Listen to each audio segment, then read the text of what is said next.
Praise the lord. దేవునికి స్తోత్రాలు. నేను pastor Ratna Maitra from praise God ministry. ఈ రోజున మన యేసయ్య మన కోసం ఏం వాగ్దానాన్ని ఏర్పాటు చేశారో ఒక్కసారి చూద్దాము. 2వ దిన వృత్తాంతాలు 6వ అధ్యాయము 18వ వచనము. మనుషులతో కలిసి దేవుడు భూమి యందు నివాసము చేయునా, ఆకాశమును మహాకాశమును నిన్ను పట్టజాలవే, నేను కట్టిన ఈ మందిరము నిన్ను పట్టునా. దేవునికి స్తోత్రాలు. 2 Chronicles chapter 6 verse 18. But will God indeed dwell with men on the earth? Behold, heaven and the heaven of heavens cannot contain you. How much less this temple which I have built? దేవునికి స్తోత్రాలు. మన సొలొమోను మహారాజు గారు దేవుని కోసము అద్భుతమైన దేవాలయాన్ని కట్టినప్పుడు ఆయన ప్రార్థన చేస్తా అంటా ఉన్నారు. ఆయన ప్రార్థనలో ఆకాశ మహాకాశాలు మిమ్మల్ని పట్టజాలవు, ఎందుకంటే he is the creator of the heavens and the earth. దేవుణ్ణి ఎక్కడ కానీ మనము పెట్టగలమా, లేకపోతే దేవుణ్ణి మనం తీసుకొని వచ్చి ఇదే నీ ప్రదేశం అని అనగలిగిన శక్తి ఎవరికన్నా ఉందా? ఎందుకంటే సమస్తము ఆయన ద్వారానే సృష్టింపబడినవి, సమస్త సృష్టిలో ఆయన ఉన్నారు. సో ఈ ప్రార్థనలో మనం చూస్తూ ఉంటుంటే extremely big, no one can contain God, no one can hold God. దేవాది దేవుడు ఆయన మాత్రమే తనకు తనగా వచ్చి నివసించాలని కోరుకున్నప్పుడే ఏ ఖాళీ ప్రదేశం కూడా దేవుని యొక్క ఆత్మతో, దేవుని యొక్క సన్నిధానంతో, దేవుని వెలుగుతో, దేవుని సృష్టితో, దేవుని ప్రభావంతో ఈ సృష్టి కానీ, ఆయన సృష్టించిన ప్రతి జీవి కానీ, ప్రతి జీవిలో కూడా దేవుని యొక్క హస్తం ఉంది, ఆయన ఊపిరి ఉంది, ఆయన ఆలోచనలు ఉన్నాయి, అలాగే ఆయన ప్రణాళిక ఉంది కదా. దేవునికి స్తోత్రాలు. So here what we are saying is absolutely God in ప్రతి ఒక్క సృష్టిలో దేవుడు ఉన్నారు. అలాగే సృష్టించిన సృష్టిలో దేవుడు ఉన్నారు, అలాగే దేవునిలో ఆ సృష్టి ఉంది. Because it all came out of him. ఆయనలో నుండి ఆలోచనలు వచ్చినాయి, ప్రణాళిక వచ్చింది.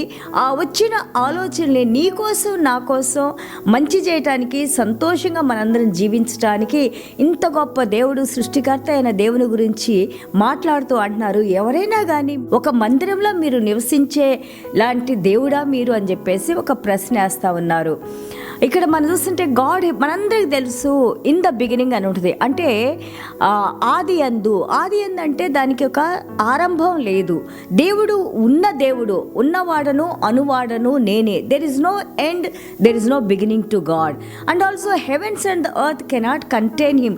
భూమి ఆకాశాలు లేదా భూమికి ఉన్న ఎందులో కూడా దేవుని పట్టుకోగలిగిన లేదా దేవుని పెట్టగలిగిన శక్తి లేదని మనం ఇక్కడ నేర్చుకున్నాం. అంటే అంత గొప్ప దేవుడు ఈ రోజున నీలో నాలో జీవించి ఉన్నారని మనం ఎంతో ఈజీగా సింపుల్గా మాట్లాడతాము. But you try to understand ఎంత గొప్ప దేవుడు నిన్ను నన్ను ఆయన ఏర్పాటు చేసుకున్నారు. ఆయన చూడండి, ఎటర్నిటీ, నిత్యము అంటే there is no end to that one, there is no beginning, there is no end to eternity. God is eternal God. ఆయన కిరీటం ఏంటి? What is the crown of his head? It's a eternity, glory of God and also light of his glory, love of his personality. అలాగే చూడండి, ఆయన యొక్క personality అంటే ఆయన character, ఆయన వ్యక్తిత్వం అంతా ప్రేమతో నిండిపోయింది. In him there is power. In him ఆ యొక్క మరణాన్ని శాసించగలిగిన శక్తి, అలాగే మరణాన్ని తీసివేయగలిగిన శక్తి, ఏదీ లేకుండా సమస్తాన్ని సృష్టించగలిగిన శక్తి, అలాగే మరణించిన దాన్ని జీవింపగలిగిన శక్తి ఎవరిలో ఉంది? దేవునిలో మాత్రమే ఉంది. So his love has no boundaries. His life removes all the stings of the death and his desire is to live in you and me. నీలో నాలో జీవించాలని దేవుడు ఆశపడి ఈరోజు చూడండి, యేసయ్య ఏమంటున్నారు? ఎవరైతే who ever believes in me, మనం ఎవరైతే యేసయ్యలో నమ్మకం ఉంచి నా హృదయంలోకి రండి అంటారో, అంత గొప్ప దేవుడు, సృష్టికర్త అయిన దేవుడు, ఎవరు కూడా దగ్గరికి చేరలేనటువంటి దేవుడు, మహాశక్తి కలిగిన దేవుడు అంట.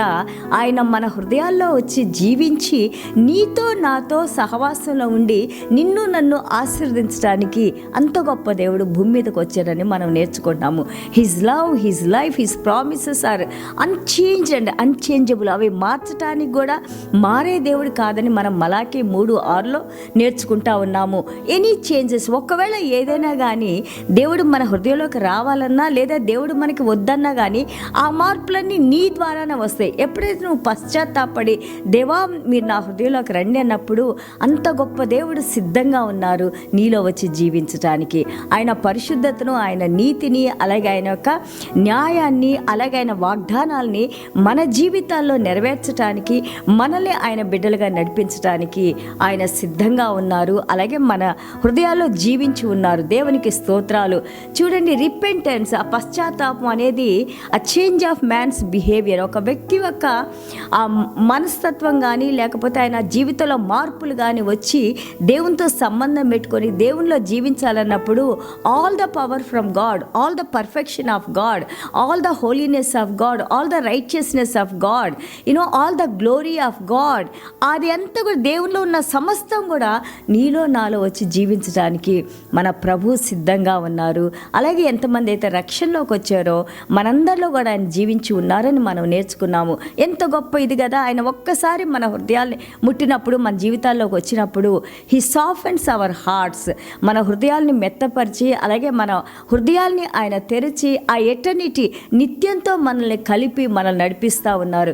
మన హృదయాన్నే ఇప్పుడు ఆయన నివాస స్థలంగా, ఆయన సింహాసనంగా చేసుకొని అందులో ఈ రోజున మన యొక్క స్తుతిని, ఆరాధనని, మన విధేయతను, మన దేవుని యందు ఉన్న భయభక్తుల్ని, అలాగే మనం ఏ విధంగా ఆయన వెంబడించాలో ఆయన మనల్ని నేర్పిస్తూ నడిపిస్తున్నారు. దేవునికి స్తోత్రాలు. So as king Solomon prayed, Solomon మహారాజు ప్రార్థన చేసిన విధంగా ఎవరు దేవుణ్ణి దగ్గరికి చేరగలరు, ఎవరు దేవుణ్ణి కలిగి ఉండగలరు? కేవలము చిన్న విశ్వాసం ద్వారా. ప్రభువా నా హృదయంలోకి రండి అని మనం చేసిన చిన్న ప్రార్థన, నా పాపాలు క్షమించండి అన్నది ఈ రోజున నిన్ను నన్ను ఆ నిత్యుడకు దేవునితో కనెక్ట్ చేసేసి మనకి రెండవ మరణం లేకుండా ఆయనతో పాటు సదాకాలం జీవించి ఉండటానికి ప్రభు మన ఏళ్ళ కృప చూపించారు. దేవునికి స్తోత్రాలు. చిన్న ప్రార్థన చేసుకుందాం. ప్రభువా మీకు స్తోత్రాలు, వందనాలు నాయనా. ప్రభువా ఎంత గొప్ప దేవుడు మీరు నాయనా. పాపులమైన దేనికి పనికిరాని మమ్మల్ని మీరు ఎన్నుకొని నాయనా ప్రభా, మీ పరిశుద్ధ రక్తంతో మా ప్రతి పాపాన్ని మీరు కడిగివేసిన ఆయన ప్రభా, ఈ రోజున మీ బిడ్డలుగా మేము ప్రభు అని పిలవటానికి, తండ్రి అని పిలవటానికి, మీ పాదాల దగ్గరికి రావడానికి నైనా, మా విన్నపాలు విన్నవించుకుంటానికి నైనా, మీరు చూపిన కృపను బట్టి, మీరు చేసిన మేలును బట్టి ప్రభా మీ పాదాలకు స్తోత్రాలనైనా. వాక్యం వింటున్న ప్రతి ఒక్క బిడ్డల్ని మీరు దీవించండి నాయన, కనికరించండి అయ్యా, కృప చూపించండి నాయన. మా హృదయాల్లో ఉన్న ప్రతి ఎంప్టీనెస్ని, లోన్లీనెస్ని మీరు తీసివేసిన ఆయన, హృదయంలో ఉన్న ప్రతి ఒక్క పాపాన్ని, మురికిని మీ పరిశుద్ధ రక్తంతో కడిగివేసిన ఆయన, పరిశుద్ధులుగా, నీతిమంతులుగా సదాకాలం మీలో మేము జీవించి ఉండి, మీరు మాలో జీవించి ఉండి ఫలించే ఆ యొక్క తీగలుగానైనా మీరు మమ్మల్ని ఆశీర్వదించిన ఆయన ప్రభా, మా ద్వారా మీరే మహిమ, ఘనత, ప్రభావాలు పొందుకోమని యేసయ్య దివ్యమైన నామములో తండ్రి ఆశీర్వదించి ప్రార్థన చేస్తున్నావు తండ్రి. Amen. God bless you all.